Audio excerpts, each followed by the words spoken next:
Thank you, Madam Speaker and members. It sure is nice to be in this chamber today, although I feel that we should all be in this chamber exercising the election certificate that we are so blessed to have. That's why we were elected, is to sit in on these seats into this beautiful chamber and be the voice of the people. 15 days to slow the spread, though. Remember that? Remember that statement? 15 days to slow the spread. Well, you times that by 9.93333 go on times for 149 days. That 15 days to slow the spread has multiplied that many times.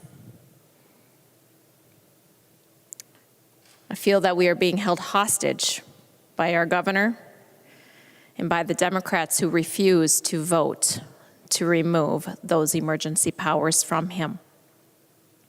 149 days, people.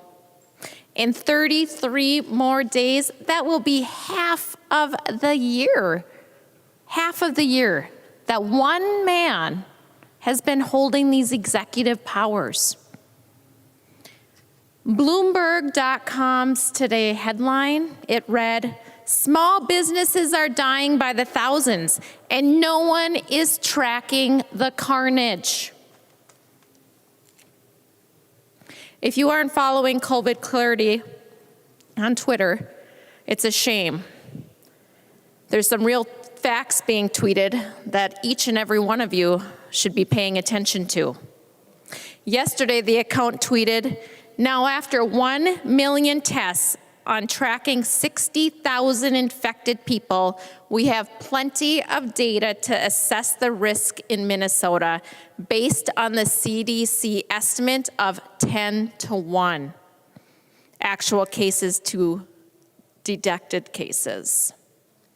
The approximate COVID fatality rate is less than 0.27% for all of Minnesota, less than 0.27%.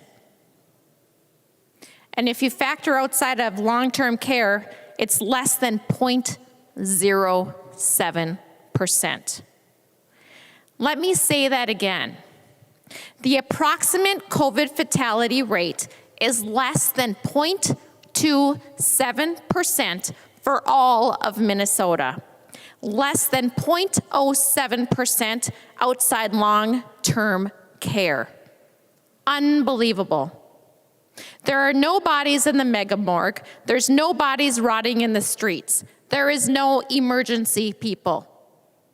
Instead, we have a governor who is using COVID to control the people he works for, and we have weak Democrats too afraid to stand up to him for fear of being canceled.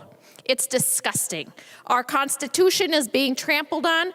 Governments are supposed to protect the inalienable rights of life, liberty, and the pursuit of happiness.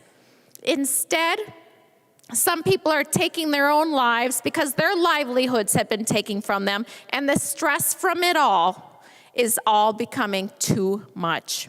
Liberty is something in the rearview window previous to the executive orders. We were thought to be responsible in the use of our freedom under the rule of law as long as it did not deprive anyone else of their freedom.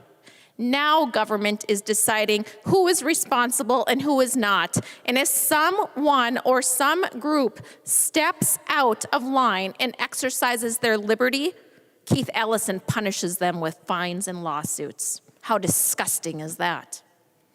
Pursuit of happiness. Government is making this just about impossible, destroying livelihoods, only allowing certain people to work. And if you want to experience any sort of happiness, you better have a darn mask on or suffer the consequences for not falling in line. This week, we found out the owner of Burnsville Mall is losing the mall due to foreclosure. The Cozy Cup in my district, Parker's Prairie, isn't opening back up anytime soon, if ever. All across the state, businesses are closing shop. Small business, you guys, is the glue that holds this country together. It is the backbone of our economy. For most small business owners, it is their retirement fund. It is the wealth that they have built up, and now government is threatening it. And instead of protecting small businesses, Democrats have teamed up with big businesses and corporations and big banks.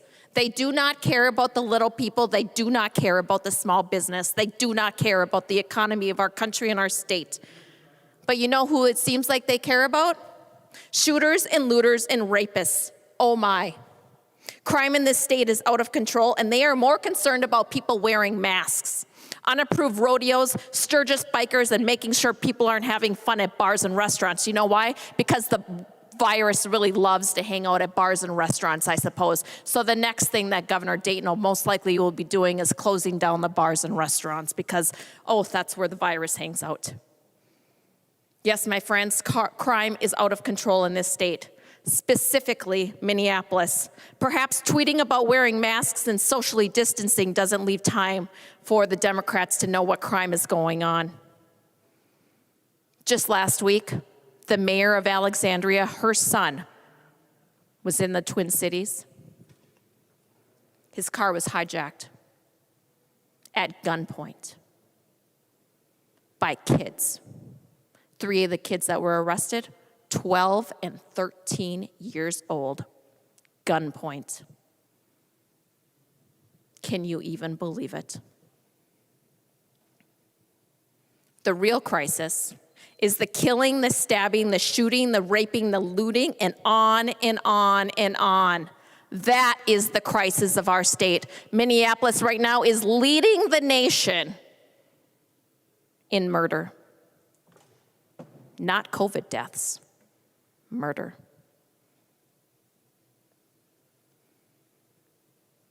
Three hours ago, there was a stabbing in Loring Park at the basketball court, 11:08 a.m.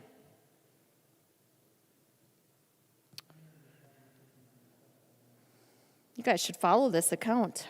It is shocking. And instead,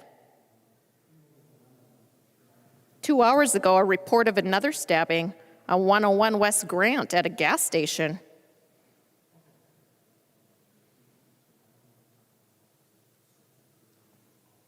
This is happening across our state, in our Twin Cities. But I guess this